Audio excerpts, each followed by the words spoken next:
आदाब नाजरीन, T news के इस खुसूसी प्रोग्राम में आप तमाम का खैर मकदम है। नाजरीन, हालांकि वक्त तो ये ख़बरनामे का है, लेकिन आज हम एक खुसूसी मुबाहिसा इस वक्त पेश करने जा रहे हैं, क्योंकि आप जानते हैं कि बीआरएस पार्टी में मीटिंगों का सिलसिला जारी है। पार्लियामेंट्री हल्के के मीटिंगों के बाद आज एक बहुत बड़ी मीटिंग हुई थी। माइनॉरिटीज़ के वर्कर्स और लीडर्स की मीटिंग हुई थी, जिसमें वर्किंग प्रेसिडेंट के.टी. रामाराव साहब ने मुखातिब किया। बीआरएस के वर्किंग प्रेसिडेंट के.टी.आर. ने वाज़े किया है कि इंतखाबात में शिकस्त सिर्फ एक स्पीड ब्रेकर के बराबर है, जिसका असेंबली इंतखाबात के दौरान सामना किया गया। उन्होंने ये मज़ीद बताया कि रियासत में 37% लोगों ने बीआरएस को वोट दिया है। उन्होंने इस बात पर उम्मीद का इजहार किया कि आइंदा पार्लियामेंट इंतखाबात में अवाम एक बार फिर बीआरएस को वोट देंगे।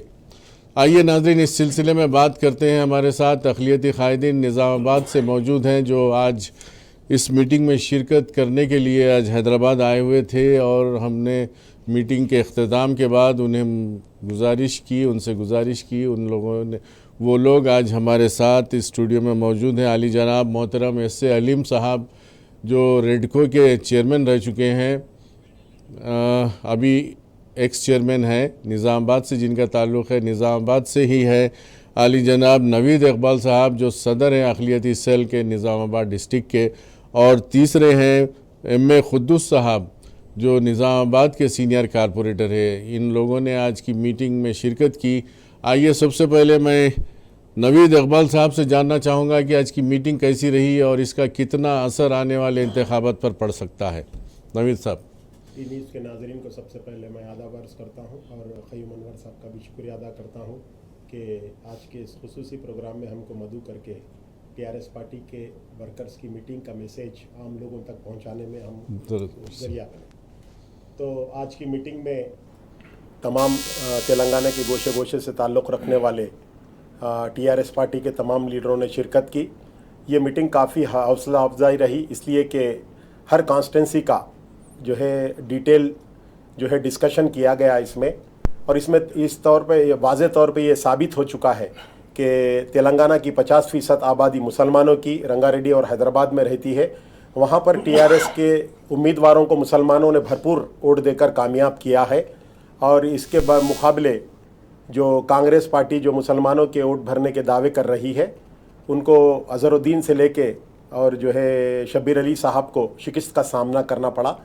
कि एक जमहूरियत में एक बात कामन सी है कि वोटर को समझाना बाज़ दफ़ा रूलिंग पार्टी को मुश्किल हो जाता, भटकाना आसान हो जाता। तो एक 1.8% वोटों को भटका कर कांग्रेस पार्टी इख्तिदार में आई, जो वो मुकम्मिल जो है कभी भी कंप्लीट नहीं होने, हमारे स्टेट के बजट से ज़्यादा जो है वेलफेयर स्कीमों का जो है 420 स्कीमों का जो ऐलान किए हैं, उसके ऊपर गौर व फिक्र किया गया।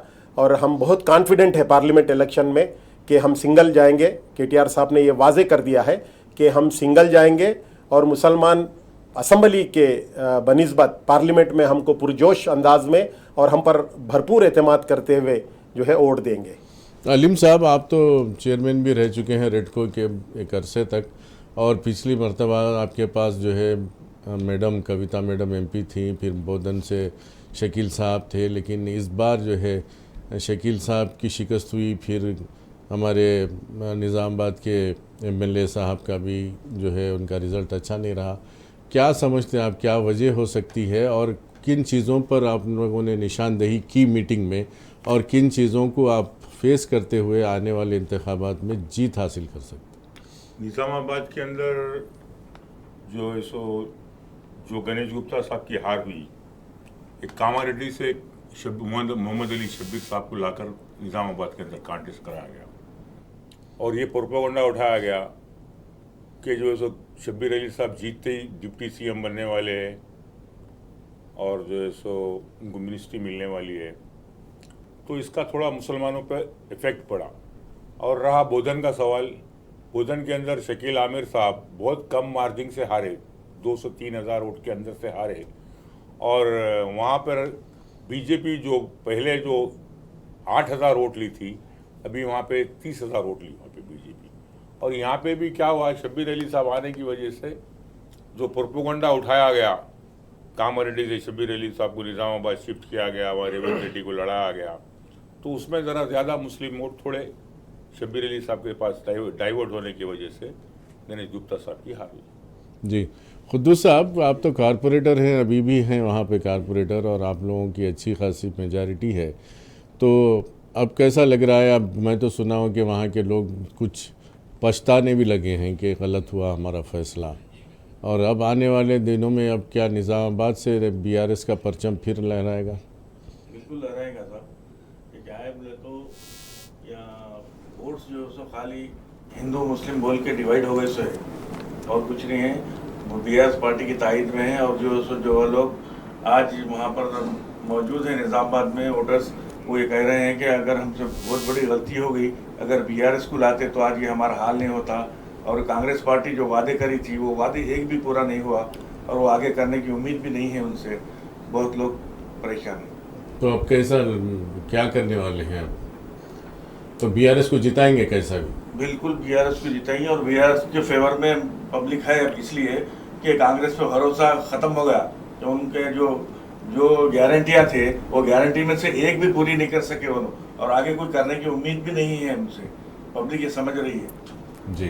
तो बिल्कुल बीआरएस के फेवर में है, और पार्लियामेंट इलेक्शन में पूरे मुस्लिम वोट हिंदू वोट बीआरएस को ही वोट देने का जो है सो तय कर लिया। जी नाज़रीन, आपका फिर एक बार खैर मकदम है। इस खुसूसी मुबाहिसे में हमारे साथ मौजूद हैं निज़ामाबाद के 3 मेहमान, और जो सीनियर कायद हैं, सीनियर कायदीन हैं, वो है हमारे नवीद इकबाल साहब, एस.ए. अलीम साहब और एम.ए. खुद्दूस साहब।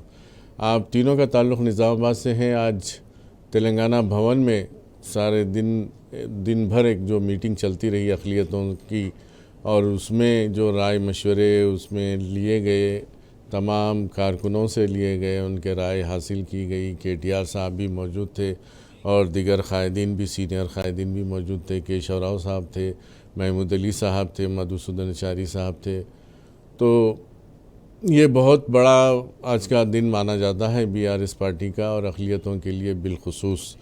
क्या नवीद भाई क्या बोलते हैं आज की मीटिंग के बारे में, कितनी सक्सेस रही?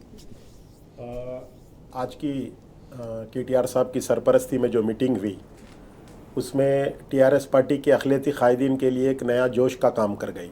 जैसे कि आज बहुत से लोगों को, क्योंकि ये वरगलाया जा रहा था कि इलेक्शन के बाद से कि KCR साहब और जो है BJP अलाइंस करेंगे TRS, और ये आज KTR साहब इस प्लेटफॉर्म से इस मीटिंग के अंदर मुसलमानों को एक बार फिर अश्योरेंस दिए, हस्बे साबिक़ की तरह फिर ये अश्योरेंस दिए कि हम BJP से अलाइंस किसी सूरत में करने वाले नहीं हैं।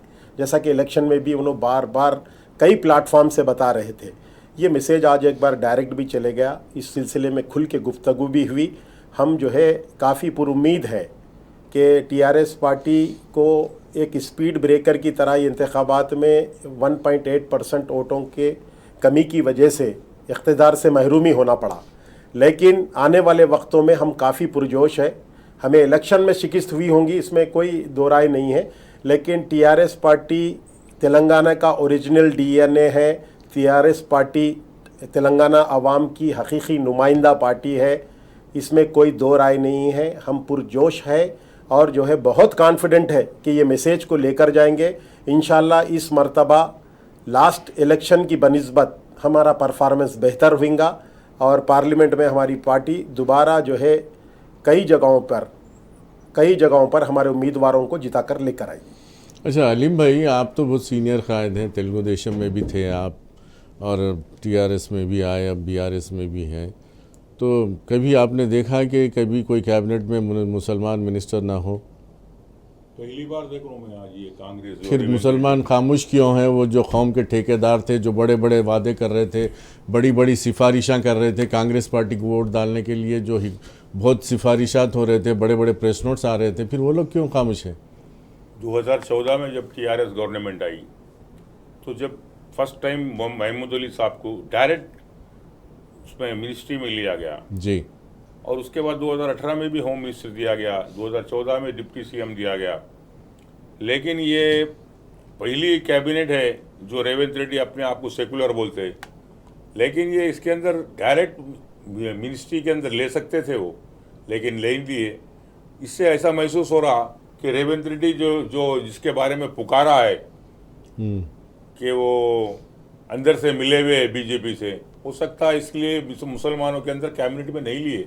अगर खुदा ना खास्ता बीआरएस की गवर्नमेंट ऐसा करती तो आप लोग खामोश बैठते थे, यानी कि लोग खामोश बैठते थे? क्योंकि हमारे चीफ मिनिस्टर साहब सेकुलर है जी, केसीआर साहब सेकुलर आदमी है, सेकुलर इंसान है, सारे कम्युनिटी को। पिछली मरतबा जो है केसीआर साहब और महमूद साहब दोनों की हलफ बर्दारी हुई थी। जी हो, ये हिंदुस्तान की तारीख में बहुत बड़ा कारनामा था। जी हो।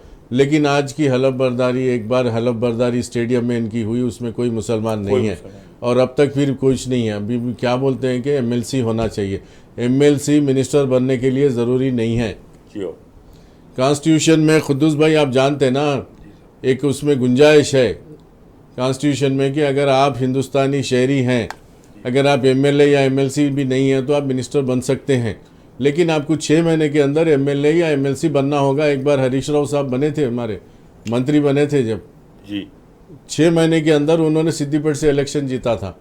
फिर उस तरह से ये लोग दे सकते हैं ना, अगर चाहे तो बहानेबाजी कहीं को।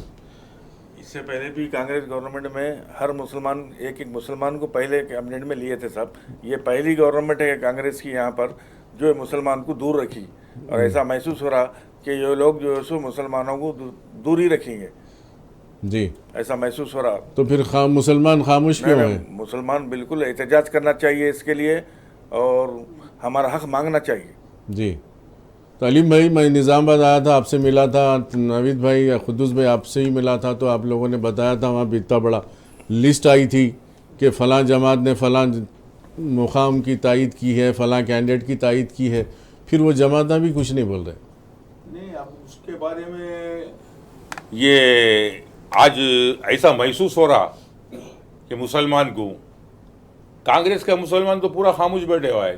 हाँ, कांग्रेस का मुसलमान तो कोई बात करने को तैयार नहीं है, कोई मिनिस्ट्री के बारे में बात नहीं कर रहा, कोई एमएलसी के बारे में बात नहीं कर रहा। कांग्रेस की पार्टी में जो लोग हैं उसको, उनको एमएलसी नहीं दी जी, बाहर के लोगों को दिया जा रहा। तो कांग्रेस, इसका मतलब ये है कि रेवंत रेड्डी के दिल में कोई काला है।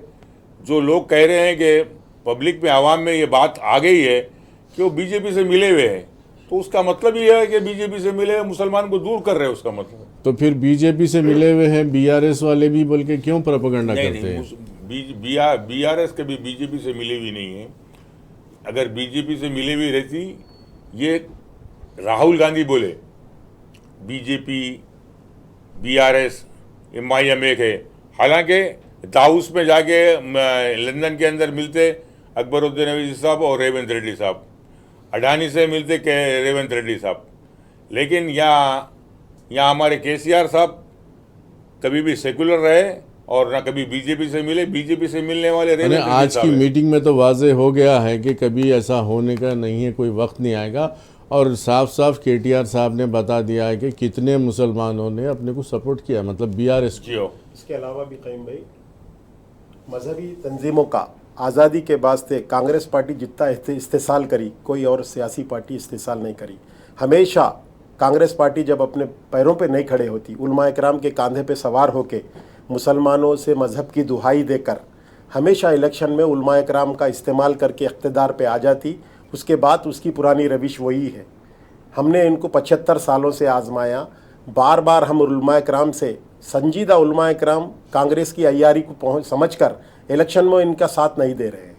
कुछ जो है सियासी दावपेच से वाकिफ़ नहीं है, सो उलमा इकराम जो है कांग्रेस पे बार बार भरोसा करके खुद भी धोखा खा रहे और जो है अपने आवाम को भी धोखे का सामना। फिर वो लोग सवाल भी नहीं कर रहे ना, वो लोग जो है डरे हुए हैं, वो लोग डरे हुए हैं, इसलिए डरे हुए हैं कि वो लोग इख्तिदार में हैं, वो लोग इख्तिदार में हैं और कांग्रेस पार्टी का ज़ाहिर अलग है, कांग्रेस पार्टी का बातिल अलग है। उन्होंने दिए सो साजिशी वादे इस किस्म के होते हैं कि जो है मुसलमान हमेशा उनकी फरेब में आ जा रहे हैं, जिसकी वजह से आज हम मुस्लिम लीडरशिप का भी और आवाम को भी इसका सामना करना पड़ रहा है। जी, खुद्दूस साहब आप क्या कहेंगे इस सिलसिले में कि मज़हबी जो क़ायदीन के बारे में, मज़हबी तंजीमों के बारे में जो सियासत में इन्वॉल्वमेंट हो रहा है, और ऐन इलेक्शन के खुद आके वो लोग एक लिस्ट जारी कर देते हैं कि फ़लाँ को वोट दो, फ़लाँ को नहीं दो, फिर उनका रोल क्या इलेक्शन से पहले ही है, बाद में नहीं होता?